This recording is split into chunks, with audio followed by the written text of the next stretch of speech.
Tribunal de Laon. Lundi 14 novembre 2016, s'ouvre le procès d'une affaire unique dans les annales judiciaires.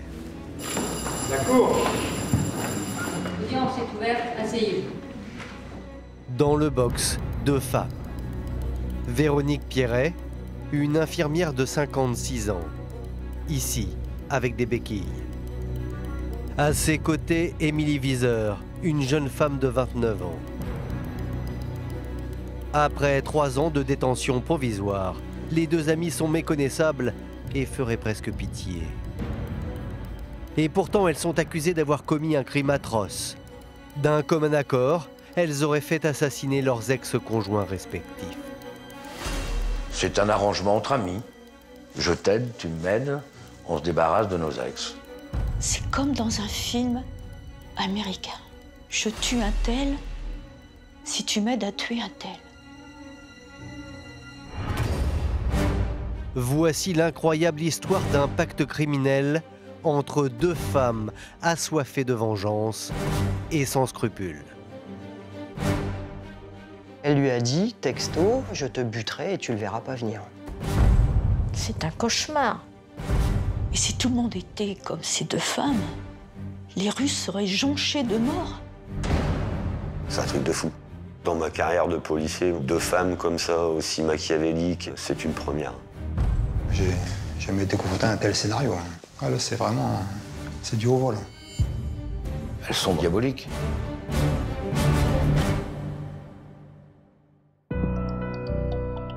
Tout commence le vendredi 15 mars 2013. Myriam s'apprête à rejoindre son compagnon Dominique Laplace dans son pavillon de Caumont, un petit village de 600 habitants près de Compiègne. J'arrive chez Dominique, il doit être 17h50. Donc là, j'arrive, le portail est ouvert, donc je rentre dans la cour. Mais alors que Myriam s'apprête à se jeter dans les bras de son amoureux, la jeune femme va finalement plonger dans l'horreur. Et je frappe et j'entre, la porte n'étant pas verrouillée. Donc j'entre et dans l'entrée, je trouve donc Dominique dans une mare de sang. Myriam va découvrir le corps de Dominique Laplace, tout près de la porte d'entrée, allongé, face contre terre, pieds nus.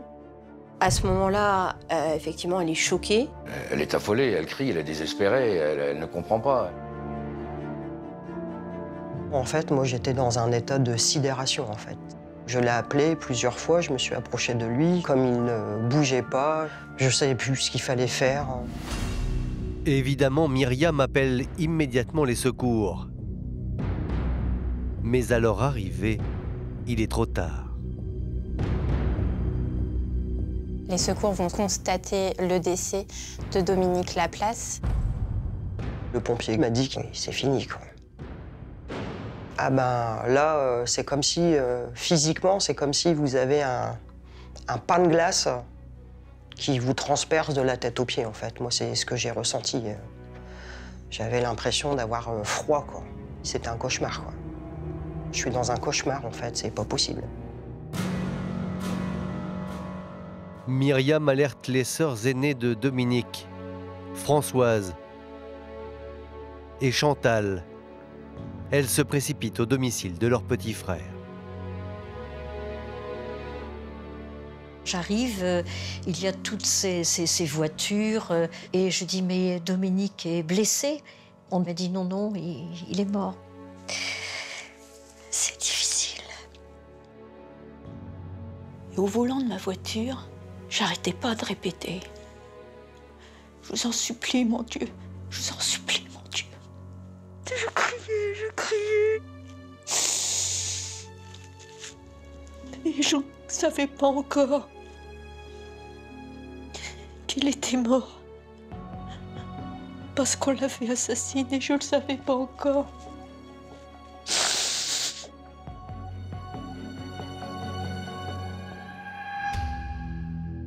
En effet, la mort de Dominique Laplace est loin d'être le seul choc pour ses proches.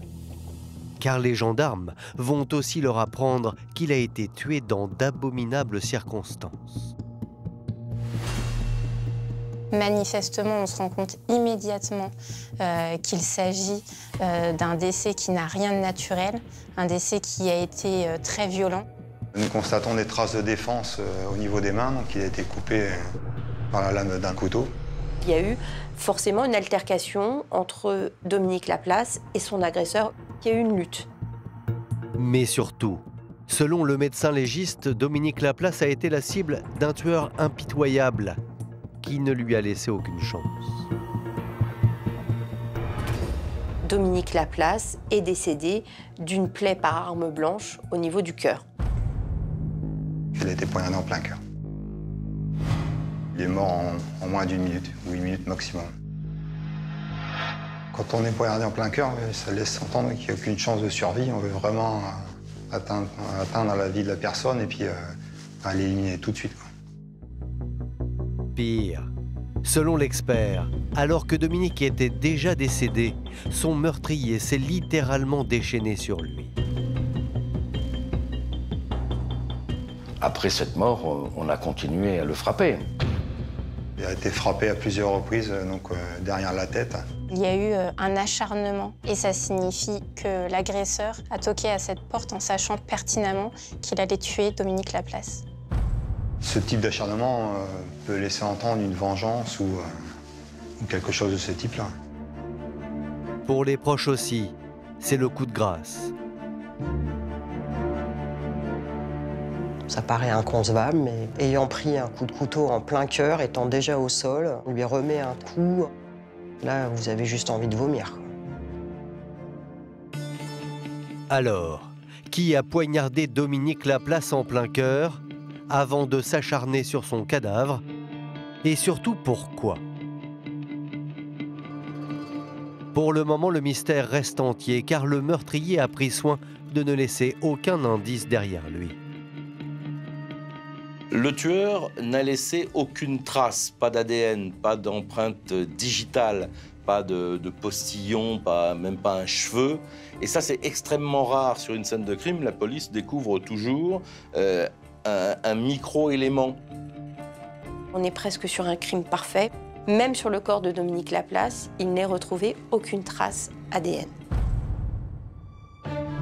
Et puis, autre difficulté, la victime n'a absolument pas le profil d'un homme à problème. Bien au contraire.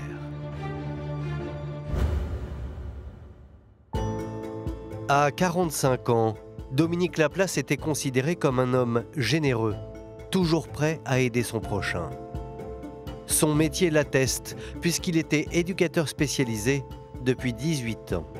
Dominique s'occupait d'enfants qui avaient des problèmes relationnels avec les parents. Il aimait beaucoup les enfants avec qui il travaillait et je pense qu'il l'aimait bien aussi. Je pense que oui, ils étaient très attachés à leur éducateur. Ouais. Un jeune homme bienveillant et bon. À Caumont, dans l'Aisne, l'homme semblait mener une vie paisible, centrée sur la nature. Les activités tournaient souvent autour des sorties en forêt. Il avait toujours des petites anecdotes à raconter sur telle fleur, telle fougère ou tel animal qui était passé au regard des traces. On l'appelait un peu l'homme des bois. La nature, c'était extrêmement important pour lui. Ouais. Dominique Laplace, c'était un homme passionné. Féru d'archéologie, l'éducateur aimait aussi jouer les chasseurs de trésors. Il avait un goût particulier pour la prospection. C'est une activité qui consiste à aller avec son détecteur sur certains terrains, dans des champs, dans des zones agricoles, et à récupérer des pièces anciennes, éventuellement des bijoux très anciens. Les gamins semblaient beaucoup apprécier ce type de sortie. Et puis surtout, depuis 2 ans, Dominique avait trouvé l'amour avec Myriam, une copine de lycée. C'était quelqu'un de très prévenant, très gentil, très drôle. Nous, on se marrait beaucoup, quoi. On s'entendait bien, quoi. Dominique Laplace, c'est un homme qui n'a pas de problème, qui n'a pas d'ennemis. Donc on n'a que du positif, rien qui permette dans l'immédiat de confondre le ou les auteurs. A priori, Dominique Laplace semblait donc mener une vie normale et sans conflit. Seulement les gendarmes ne vont pas tarder à découvrir qu'en réalité, il y a une personne dans l'entourage de Dominique qui ne le porte pas vraiment dans son cœur. Entendue par les gendarmes dès le lendemain du crime, Françoise, la sœur de Dominique Laplace, va faire des déclarations détonnantes. Elle en est persuadée. C'est l'ex-compagne de son frère, une certaine Véronique Pierret, qui l'aurait éliminée. Quand on m'a dit il est arrivé un drame chez Dominique, j'ai pensé que c'était elle qui l'avait tué tout de suite, immédiatement. Véronique Pierret, c'est la femme avec qui Dominique a passé 13 ans de sa vie. Véronique Pierret, c'est une infirmière qui a 54 ans. Cette femme est un peu excentrique, hein. Elle appelle tout le monde chérie, elle est assez exubérante. Véronique Pierret est décrite comme une très belle femme. Une femme, dira même le médecin-chef de service, sensuelle et sexuelle. Elle est séductrice, elle est enjouée, elle est enjôleuse. C'est une infirmière très particulière, très particulière. C'est en 1996, un peu par hasard, que Dominique fait la rencontre de Véronique. Il a 27 ans, elle en a 36. Et malgré ses 9 ans d'écart, le jeune étudiant tombe sous le charme de l'infirmière, irrésistible et surtout très entreprenante. Il avait eu un accident de voiture et il s'était cassé le fémur, donc il était dans son service. C'est parti immédiatement, quoi. Ce qui lui plaisait en elle, c'était cette désinvolture, cette extravagance. Lorsque j'ai vu arriver Véronique Pierret dans la famille, moi aussi, je me suis dit, oh là là, elle est flamboyante, cette femme. L'éducateur, réservé, et l'infirmière extravertie s'aiment passionnément. Une passion, parfois dévorante. C'est un couple qui est atypique. Ça va être une relation charnelle. Dominique Laplace et Véronique Pierret ont une relation aussi intense que destructrice. C'est un couple qui s'aime et qui se déteste. Ça a explosé et puis elle revenait. C'était tout le temps du je t'aime moi non plus, ouais, c'était ça. Seulement un beau jour, Dominique Laplace a décidé de rompre définitivement avec Véronique. Et selon sa sœur, c'est à partir de ce moment-là que les ennuis auraient commencé pour son frère. Car Véronique se serait montrée d'une extrême violence. Françoise nous a indiqué que lors d'une dispute, Véronique a acheté un pot de fleurs au visage de Dominique Laplace qui lui a cassé toutes les dents du devant. Elle s'est mis un objectif en tête, pourrir littéralement la vie de Dominique Laplace. Et ce n'est pas tout. Depuis que Dominique avait refait sa vie avec Myriam, la pression exercée par son ex serait montée d'un cran. Il s'est rendu compte qu'elle était dangereuse, quoi. Depuis la rupture, il était tout le temps sur le qui-vive. Il vit dans la peur parce qu'il a été victime de menaces. Véronique Pierret avait dit à Dominique « Tu ne vas pas refaire ta vie comme ça, je te crèverai et tu ne sauras pas quand. » Immédiatement, j'ai pensé que c'était elle qui avait mis sa menace à exécution. Une femme apparemment violente qui aurait menacé son ex-compagnon. Pour les enquêteurs, la piste est sérieuse.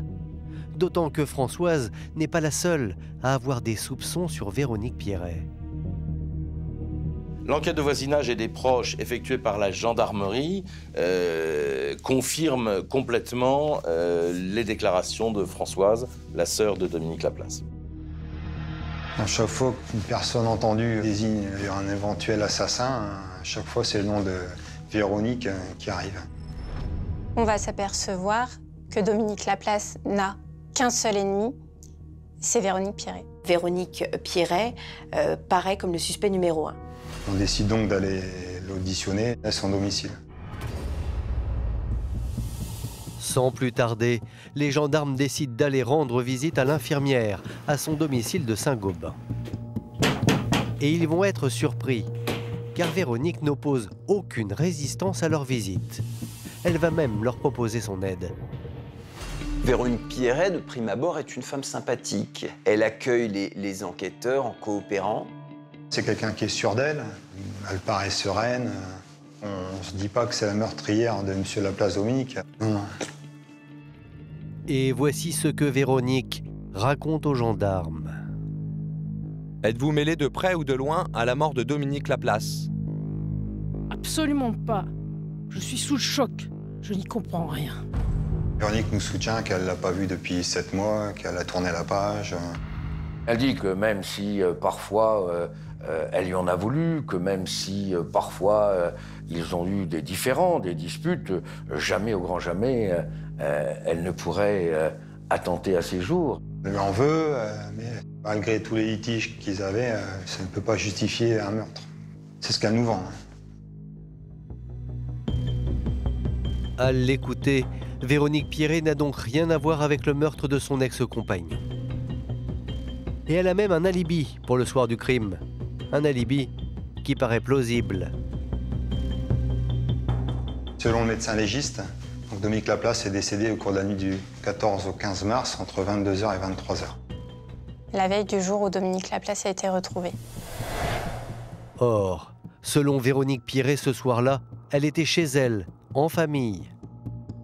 Une soirée qu'elle n'aurait ratée pour rien au monde, car Mallory, son neveu préféré, serait venu lui présenter sa nouvelle compagne, Émilie Viseur.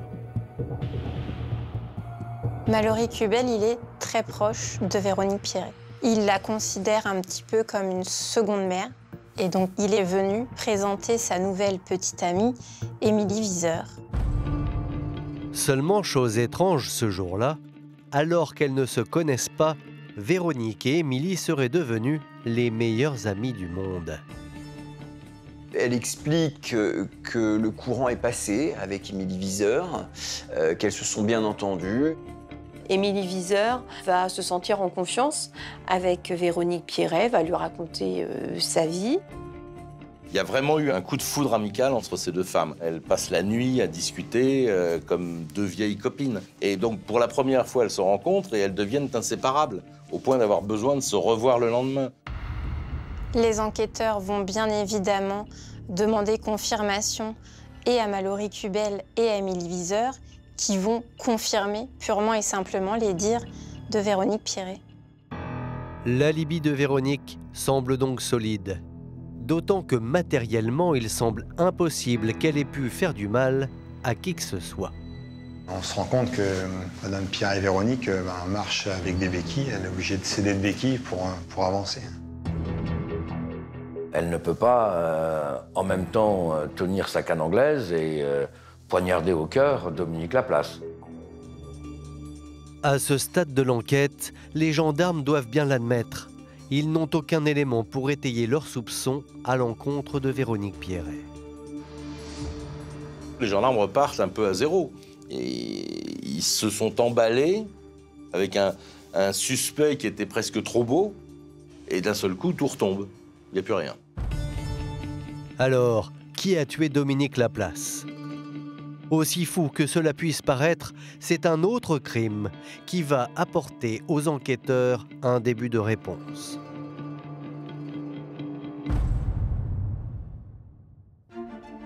En effet, chose improbable, le lendemain de l'assassinat de Dominique, à 40 km de Caumont, le village de Laon a lui aussi été frappé par une affaire de meurtre. Cette fois-ci, la victime s'appelle José Barrère. Il a 47 ans, il est tatoueur de profession. La police de Laon, elle est en train d'enquêter sur le meurtre de José Barrère qui a eu lieu le 15 mars 2013, soit 24 petites heures après le décès de Dominique Laplace. Ce soir-là, José Barrère était tranquillement chez lui avec sa compagne, Laura, lorsqu'il va tomber dans un véritable guet-apens. On regardait tout simplement la télé. À ce moment-là, donc, il y a quelqu'un qui frappe au volet de la porte d'entrée. Et donc lui, quelques minutes après, il va ouvrir juste la porte sans ouvrir le volet. Il demande qui c'est, et là, il dit excusez-moi, qu'est-ce qui se passe? Et là, la personne lui répond si vous pouvez sortir, s'il vous plaît, faire un constat, j'ai esquinté votre voiture. Une voix de femme lui explique qu'elle vient de rayer son véhicule, qu'elle lui demande de sortir. José s'exécute et sort dehors pour rejoindre cette femme qu'il ne semble pas connaître. Les minutes passent et ne voyant pas revenir son compagnon, Laura commence à s'inquiéter. Je sentais qu'il y avait quelque chose qui allait pas. Et du coup, j'ai décidé d'aller voir à la fenêtre qui donnait dans la rue. Et c'est là que je vois une voiture, la porte côté passager, claquer et partir à toute vitesse. Une voiture part en trombe. À l'intérieur, Laura semble apercevoir 2 silhouettes. Puis sorti. Et c'est là que j'ai vu plein de sang. José Barrère a reçu une balle en pleine tête. Du coup, j'ai pris le téléphone, j'ai appelé les pompiers tout de suite. Accompagné par son amie Laura, le tatoueur est transporté d'urgence à l'hôpital le plus proche. José Barrère est dans un état critique.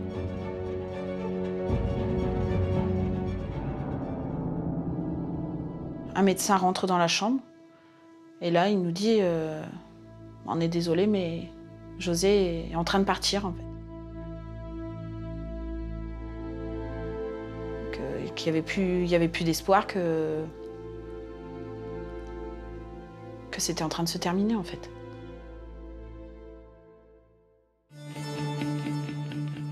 Il ne lui reste que quelques minutes à vivre.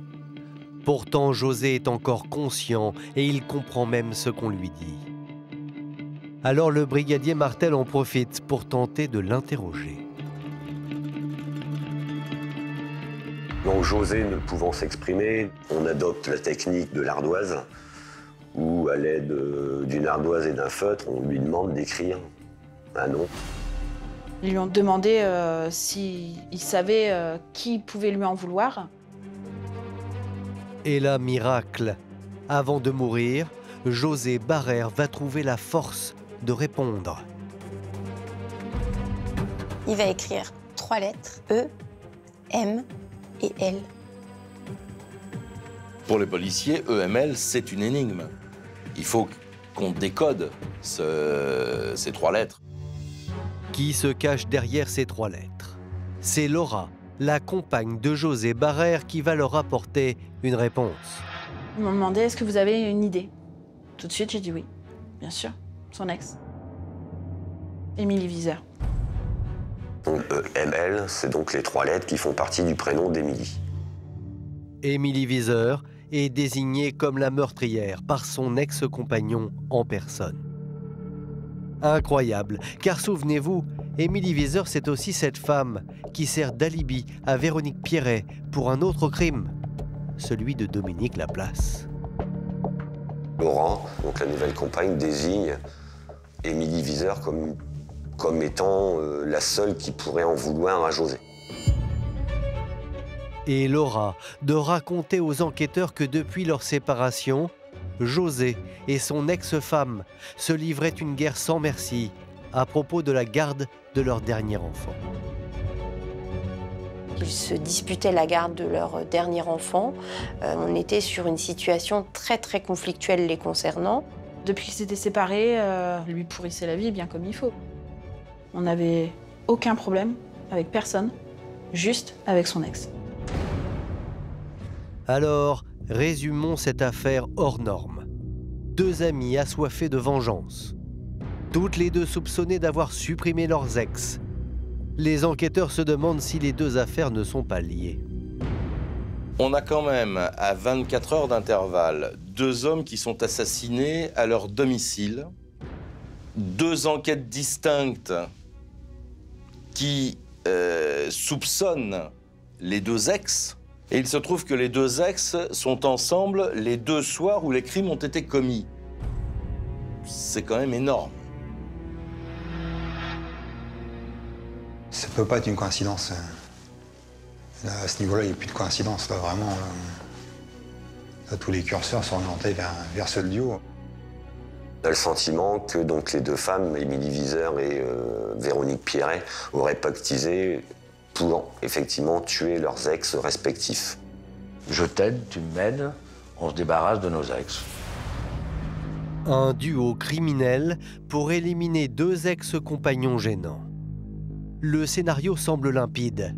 Et pourtant, les enquêteurs ne vont pas tarder à découvrir qu'ils sont encore loin de la terrible vérité. Le 20 novembre 2013, Véronique Pierret et Émilie Viseur sont placées en garde à vue. Les 2 suspectes sont auditionnés dans des salles différentes et d'emblée, les 2 femmes sont catégoriques. Elles vont immédiatement contester toute implication. Elles n'ont absolument rien à voir dans le décès de José Barrère et dans celui de Dominique Laplace. Alors les gendarmes décident de mettre la pression sur celle qui leur semble la plus fragile, la jeune mère de famille, Émilie Viseur. Le maillon faible, s'il y en a un, c'est plus Émilie Viseur. Donc Émilie, oui, c'est vrai, c'est une petite femme, fragile en tout cas. Elle veut se faire passer pour cela. Et les gendarmes ont eu raison, car après 10 heures d'audition seulement, la compagne de Mallory craque. Elle va spontanément dire aux enquêteurs « j'ai quelque chose à vous dire ». Voilà. Les enquêteurs vont lui dire « on vous écoute, Madame Viseur. Qu'avez-vous à nous dire ?» Et à ce moment-là, elle va dire « je sais qui a tué José Barrère et Dominique Laplace ». Et chose incroyable, Émilie Viseur va révéler que les 2 meurtres ont bien été commis par un duo, mais ce n'est pas celui que les enquêteurs soupçonnent. Voici ce que la jeune femme déclare. Je sais des choses graves. Mallory m'a avoué qu'il avait tué Dominique avec sa tante, Véronique. Il m'a aussi dit que c'était eux qui avaient tué José Barrère. Donc Émilie nous déclare que Monsieur Laplace a été tué par la Tata et Mallory, et José a été tué aussi par la Tata et Mallory, par les 2 mêmes personnes.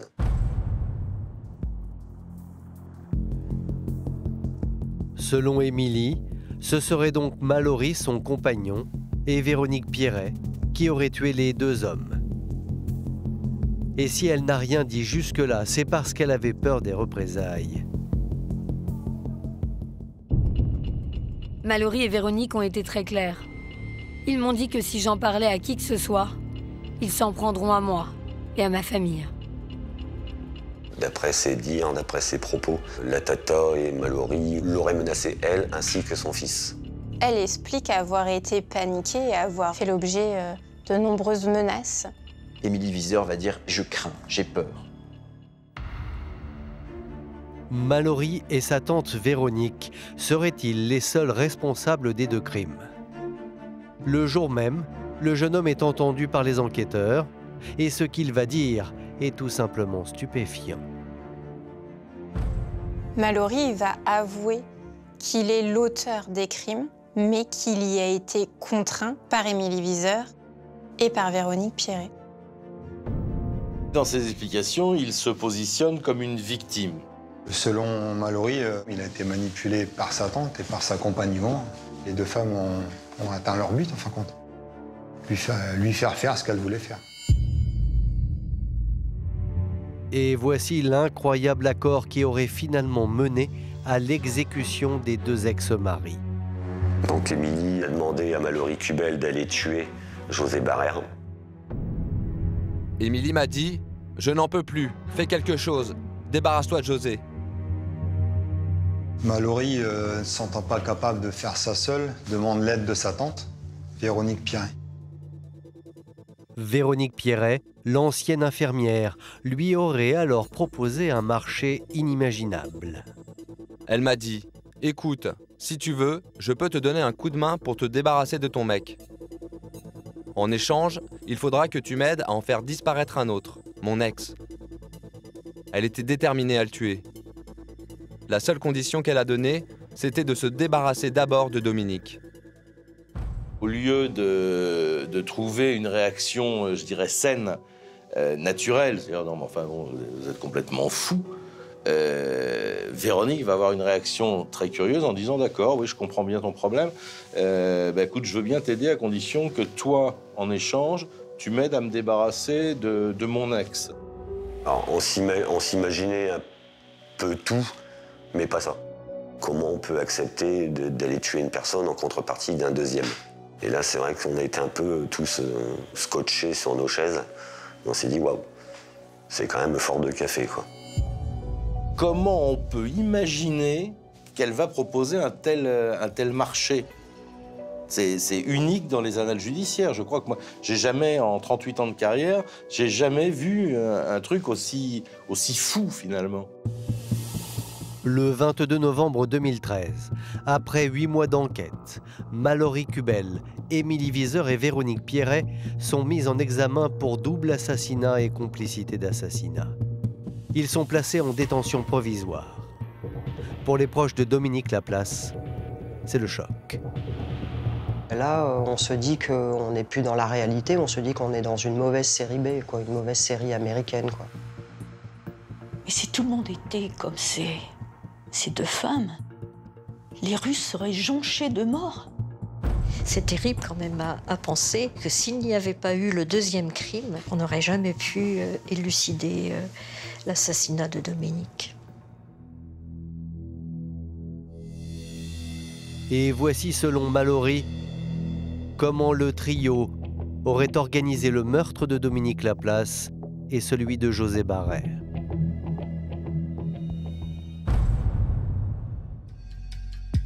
C'est le jeudi 14 mars 2013 que les 3 comparses auraient décidé de mettre leur funeste plan à exécution. Un scénario machiavélique où chacun va avoir un rôle bien précis. Leur passage à l'acte est parfaitement bien orchestré. La Tata et Mallory, eux, sont chargés d'aller exécuter donc Dominique Laplace le jeudi et José Barrère le vendredi. Quant à Émilie Viseur, elle doit servir d'alibi à ses 2 complices. Émilie, elle, ne participe pas physiquement donc, aux 2 meurtres. Elle brouille les pistes avec les téléphones, donc en restant chez elle. Elle envoie des messages du portable de Mallory Kubel en se faisant passer pour lui. Le but d'Émilie, c'est de prouver que Mallory a toujours été avec elle. Elle fabrique l'alibi de Mallory, mais également celui de Véronique, puisqu'elle affirme qu'elles sont ensemble les 2 soirs. Il est 22 h lorsque Mallory se serait présentée chez sa tante pour éliminer la première cible du trio, Dominique Laplace. Donc, quand il décide de passer à l'acte, Véronique émet une condition. Cette condition, c'est de commencer par Dominique et de faire Barrère ensuite. Donc, il faut aller tuer Monsieur Laplace. Et selon Mallory, Véronique Pierret n'aurait rien laissé au hasard. Il y a 2 sacs, à l'intérieur desquels se trouvent des perruques, des bonnets. Ils se sont munis de gants. Des gants latex, des gants en laine. Ils avaient pensé à tout, afin d'être sûrs de ne pas être reconnus et de ne laisser absolument aucune trace. Aussitôt, la tante et son neveu prennent la route en direction du domicile de l'éducateur dans le petit village de Caumont. C'est Véronique Pierret qui va indiquer le chemin à prendre à son neveu, lequel conduit le véhicule automobile. Ils arrivent chez Dominique Laplace, ils se garent en bas de la rue. Véronique Pierret se dissimule à quelques mètres de la porte d'entrée.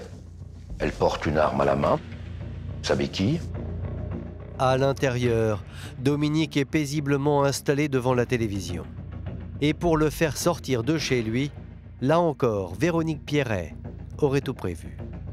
Dans l'assassinat de Dominique Laplace, Véronique n'aurait jamais pu se faire ouvrir la porte.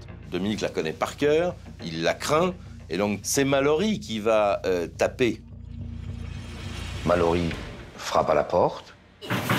Monsieur, il y a quelqu'un?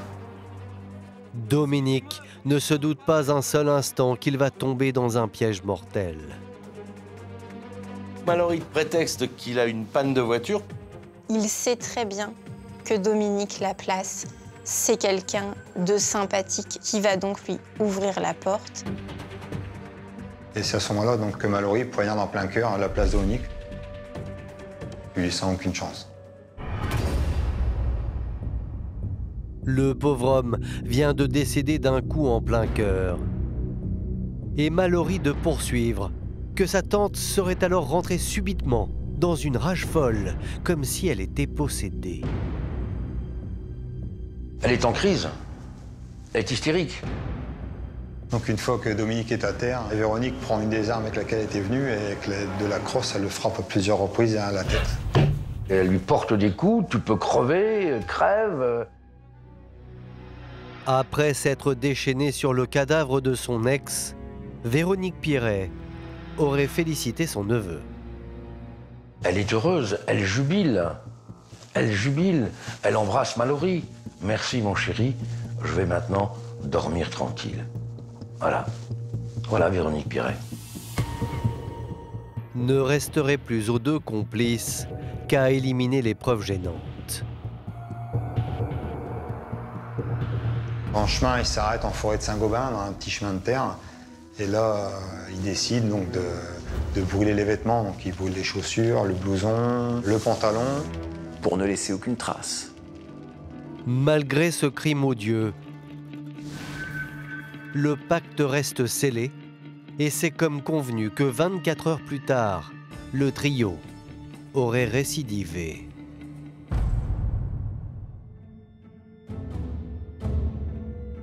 Cette fois-ci, c'est au tour de José Barrère, l'ex d'Émilie Viseur. Et là encore, le plan mis en place par les trois criminels fait froid dans le dos. Bis repetita, le lendemain, il faut aller au bout du pacte criminel. Véronique Pierret va au domicile d'Émilie Viseur pour récupérer Mallory Cubel. Mallory Cubel donc suit la tata. Il se rend au domicile de Barrère-José. Là, donc, il se gare à proximité du domicile et donc descend du véhicule. Cette fois-ci, c'est Véronique Pierret qui aurait servi d'appât. Et pour faire sortir le tatoueur, elle va utiliser un prétexte imparable. Et donc la tata frappe au volet et dit clairement qu'elle a rayé la voiture, qu'il faut faire un constat. Si on vient taper à ma porte à minuit ou à 1h du matin et que quelqu'un me dit, une femme de surcroît me dit « j'ai tamponné votre voiture », je sors. Tout le monde sort. C'est là où elles sont fortes. José Barrère, malheureusement, ne va pas se méfier. À ce moment-là, il va suivre Véronique Pierret, qui va le mener à Mallory Cubel, qui lui tire une balle en pleine tête. Les deux repartent en voiture et s'échappent de la maison. Sur le chemin du retour, encore une fois, ils vont brûler leurs vêtements et se débarrasser des armes afin de ne laisser aucune trace.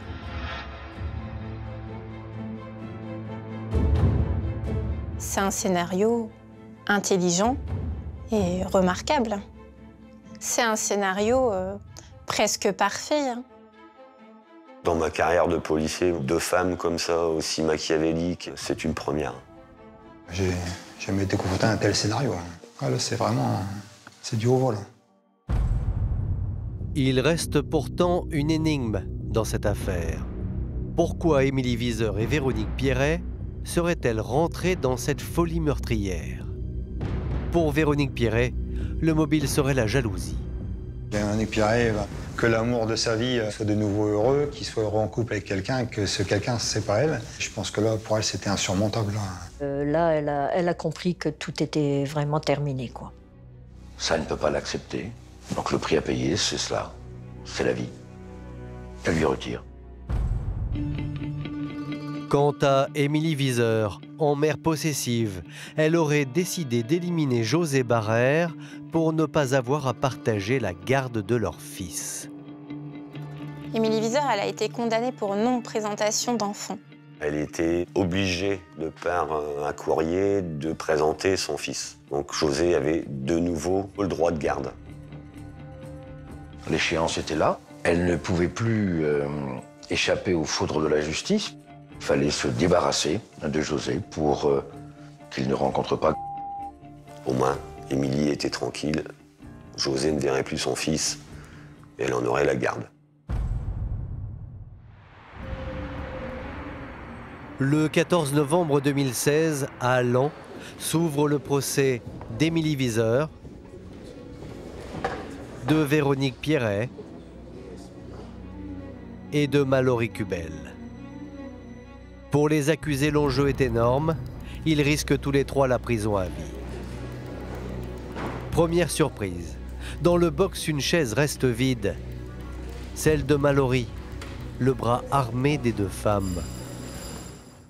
Il faut savoir que Mallory Kubel, après 10 mois de détention, a décidé de se pendre dans sa cellule. Mallory a expliqué, avant de mettre fin à ses jours, qu'il ne peut plus vivre avec ce qu'il a commis, que le poids de ses remords est tellement lourd qu'effectivement, il ne voit pas d'autre issue que la mort. Pour Laura, la compagne de José et sa famille, ici à droite. Mais aussi pour les membres de la famille Laplace, les vrais coupables de l'assassinat de José et Dominique sont bien présentes.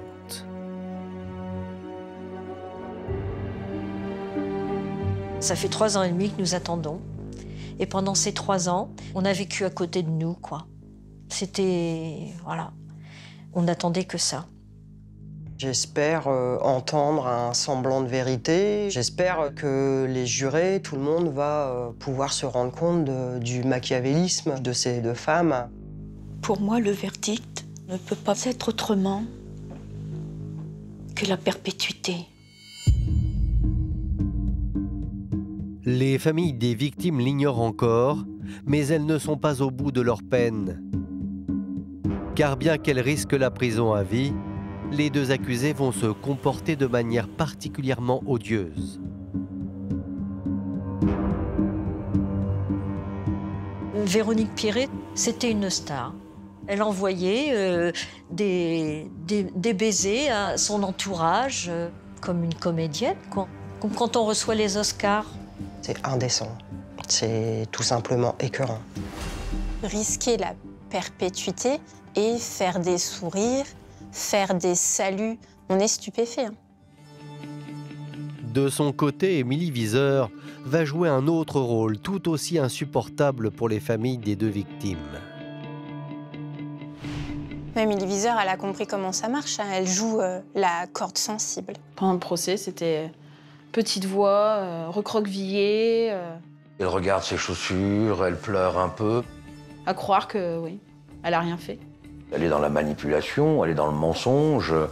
C'est une réalité. Pour les familles éplorées, le pire reste à venir.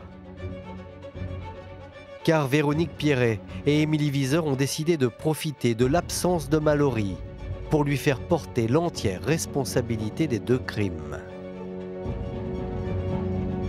La position d'Émilie Viseur au procès, c'est de dire qu'elle n'y est pour rien, qu'elle ne savait rien et que c'est Mallory qui a orchestré tout ça avec Véronique.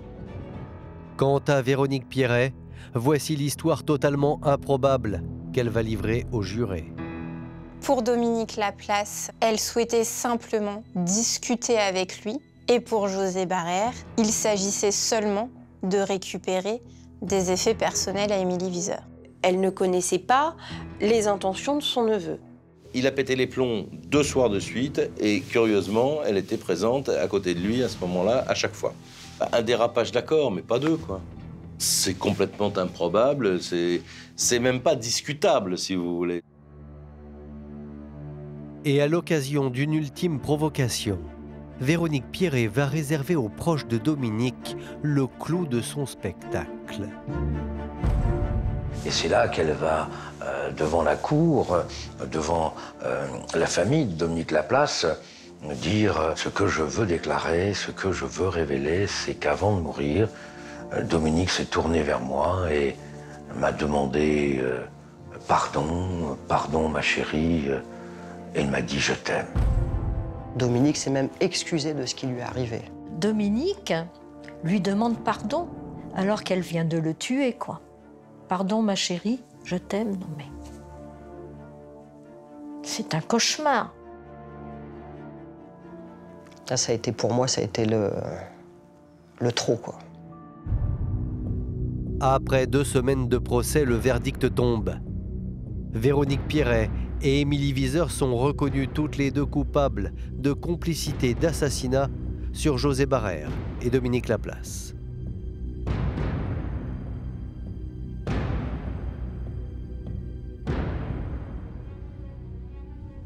Le verdict est tombé, la sentence est tombée. 20 ans de réclusion criminelle pour Véronique Pierret, 10 ans pour Émilie Viseur.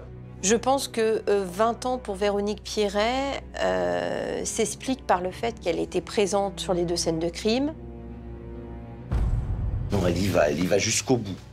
Quand Mallory tape à la porte, elle sait ce qui va se passer. Et là encore, elle peut dire, bon allez, viens, on s'en va. Elle le fait pas, elle le laisse tuer. Et pire encore, elle s'acharne à coups de crosse sur la tête. Et 24 heures après, on recommence.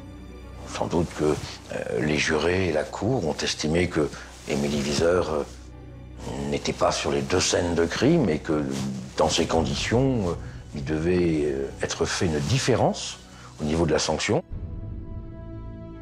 Véronique Pierret et Émilie Viseur ne feront pas appel du verdict.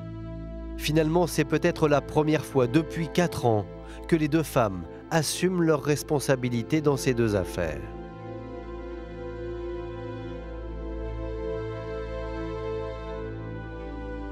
Mais pour les familles des victimes, aucune des 2 sentences n'est satisfaisante. Pour elles, la peine n'est pas à la hauteur du crime de José Barrère et de Dominique Laplace.